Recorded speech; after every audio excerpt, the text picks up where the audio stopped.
위대하신 능력과 위엄의 하나님, 온 우주와 하늘이 하나님의 위대함과 놀라운 솜씨를 보여주고 있습니다.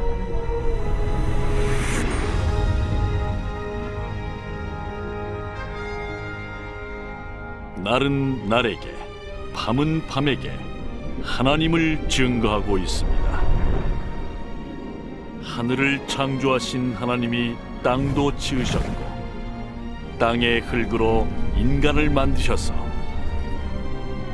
그 코에 생기를 불어넣으셨습니다.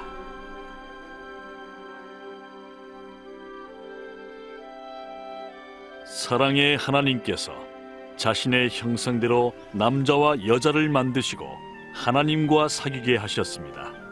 그리고 처음부터 그들은 하나님을 경배하며 하나님과 조화를 이루며 살았습니다.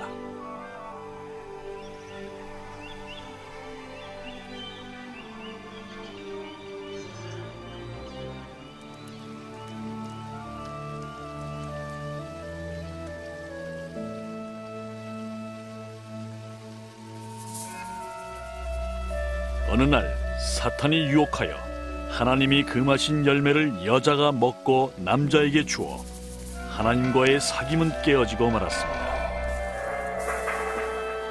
이것으로 인류는 하나님을 거역하고 자기 자신의 길로 갔습니다.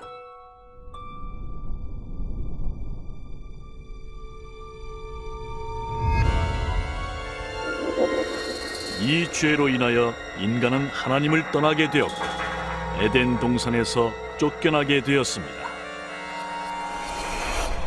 그러나 하나님은 여전히 인간을 사랑하시며 자신이 지은 피조물과 분리되는 것을 원치 않으셨습니다. 그렇지만 죄에 빠진 인간을 심판하지 않는다면 하나님을 어떻게 거룩하고 공의롭다고 할 수 있습니까? 성경을 통해 하나님은 심판으로부터 세상을 구원할 계획을 보여주셨습니다. 이 계획의 첫 단계를 아브라함에게 보여주셨습니다.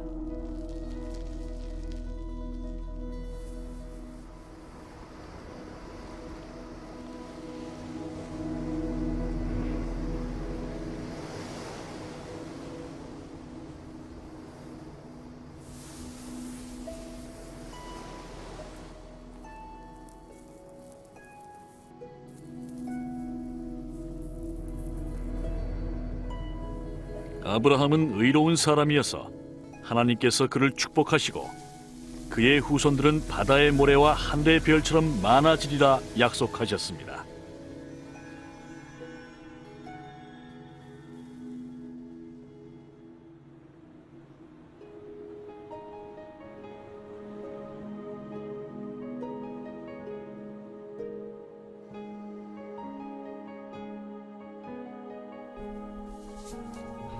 아브라함의 순종을 시험하려고 하나님은 그의 아들을 제물로 바치라고 말씀하셨습니다. 아브라함은 하나님을 믿었고 하나님께 순종했습니다.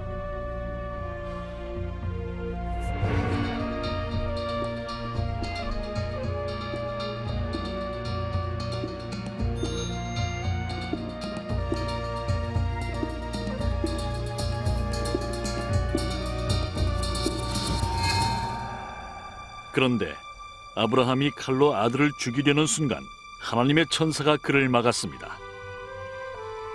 아브라함이 하나님을 경외하고 순종하는 걸 보신 것입니다.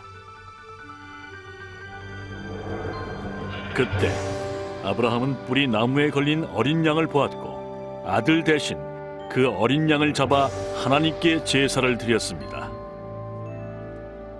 이 사건을 통해 하나님은 인류의 죄를 용서하기 위한 마지막 희생 제물을 준비하기까지 임시로 양이나 다른 동물이 죽어야만 죄가 용서될 수 있다는 것을 아브라함에게 알려주셨습니다. 죄로 인해 인간은 하나님과 멀어지게 됐지만 희생 제사는 그 관계를 다시 회복시켜 주었습니다. 성경은 모든 인간을 대신해 한 사람으로 마지막 희생 제물이 되실 것이라 말하고 있습니다. 어린 양이 아브라함의 아들을 대신했듯이 오실 분도 인간의 죄를 대신함으로 인간은 용서받게 될 것입니다. 사람들은 이분을 메시아라고 불렀는데 메시아는 단번에 이 세상과 하나님을 화목하게 하실 분이라는 뜻입니다.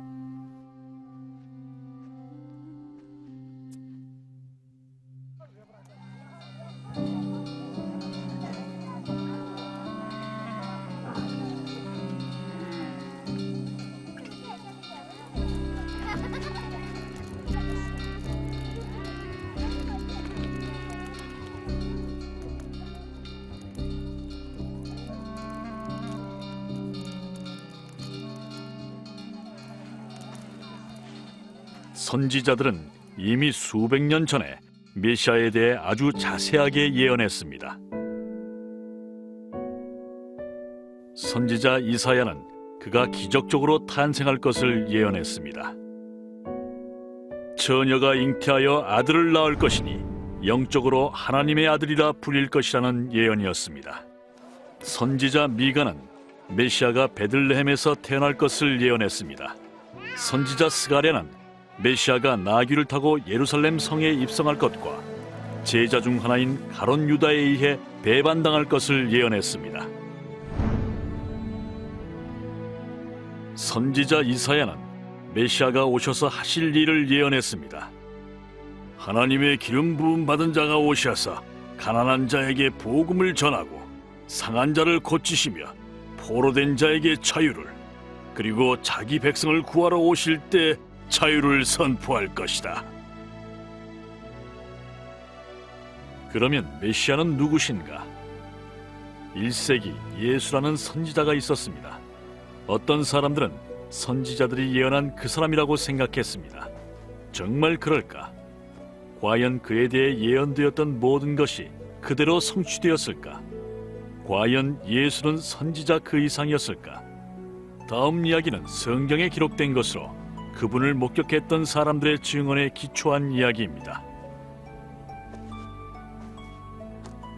이 세상 그 어떤 배우도 예수님의 역할을 할 수 없지만 한 배우가 예수님 역할을 했습니다. 그것은 우리가 예수님의 생애를 잘 이해하고 유익을 얻기 위해서입니다.